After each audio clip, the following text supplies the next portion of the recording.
built these benches. Some boys, we were sitting on the floor and chairs, and some boys said, why don't we have our own benches? So a bunch of boys built those benches a long, long time ago. My son would like to have been here tonight. He is now Dr. Gibson, lives in Georgia.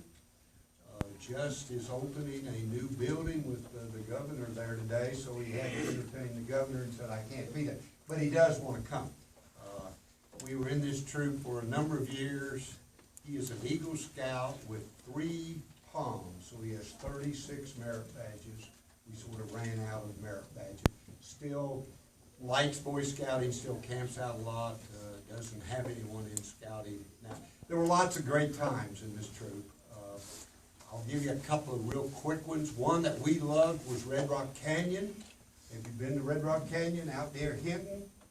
We went there one cold day, not quite as cold as it was in Kansas. We had an ice storm that night, froze the tents, the cars, everything to the ground. The food was frozen. We couldn't get cars in, and it's right up a hill. That was the day we hiked to Queen Mary. Have you gone to Queen Mary, to Rock Mary? Have you hiked to that from there? If you ever go out toward Clinton and you look off to the south, there's a huge rock down there called Rock Mary. And one of these patches will be for the Rock Mary that we hiked that day. Anyway, we couldn't get cars. Finally got out to the highway, hiked out to that with very little clothes, except what we had on. And we were prepared, we thought, but the boys still remember the day we went to Red Rock Canyon and got frozen. Have you been to Philmont? Yeah. If you haven't, you've got to go.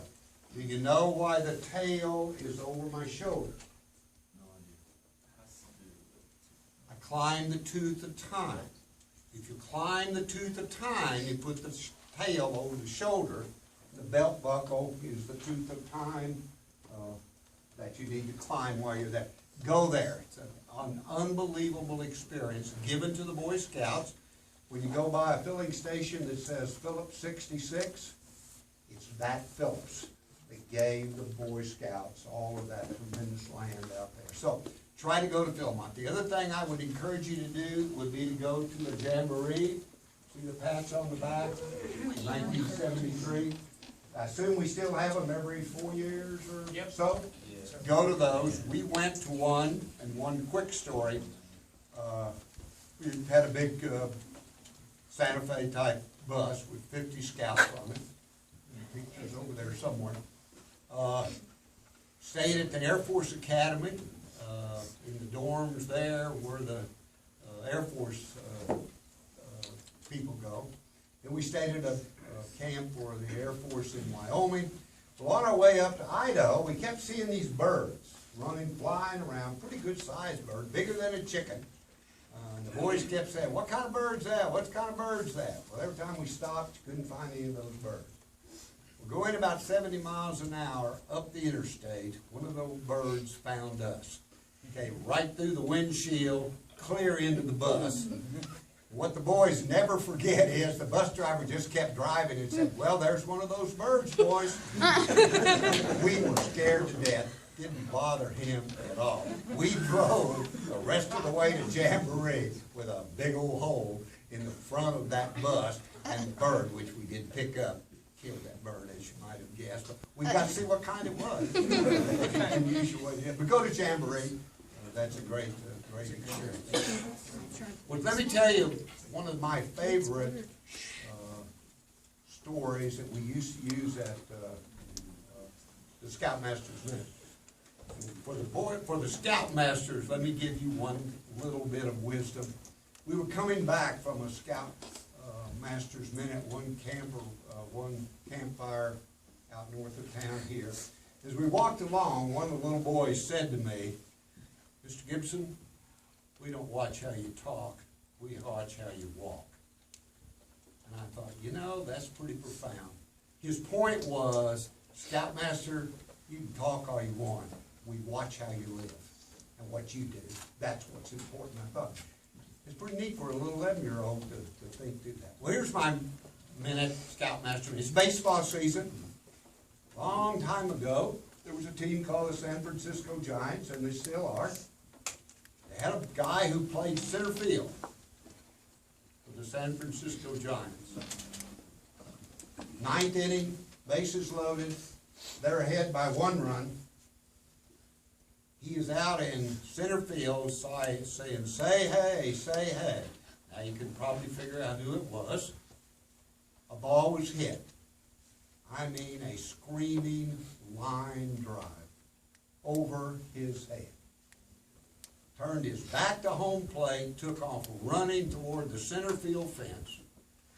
Just as he got within a few feet of the center field, the ball came over his shoulder and he caught it.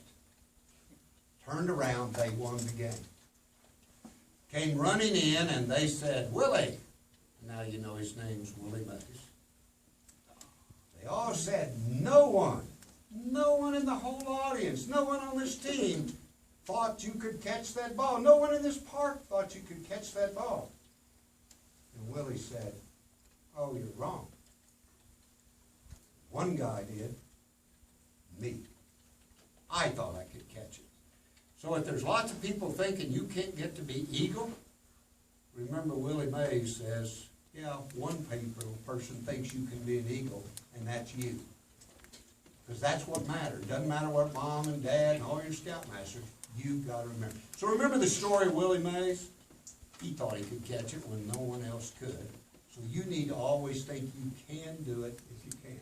Well, thanks for inviting me. I enjoyed coming. What a great treat to see that it's still going. And all of you are still doing the great scouting things that there. I used to admit people to the University of Oklahoma in my master's program. One of the things I looked on your application, were you an Eagle Scout? I used to hire lots of people at Southwestern Bell. I always looked, are you an Eagle Scout? You know what being an Eagle Scout told me?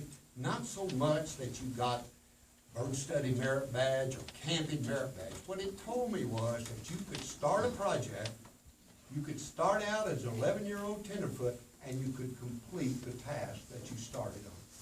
I needed people who could finish a task. So when you finish your Eagle, that's probably one of the most important things that employers and college people look for.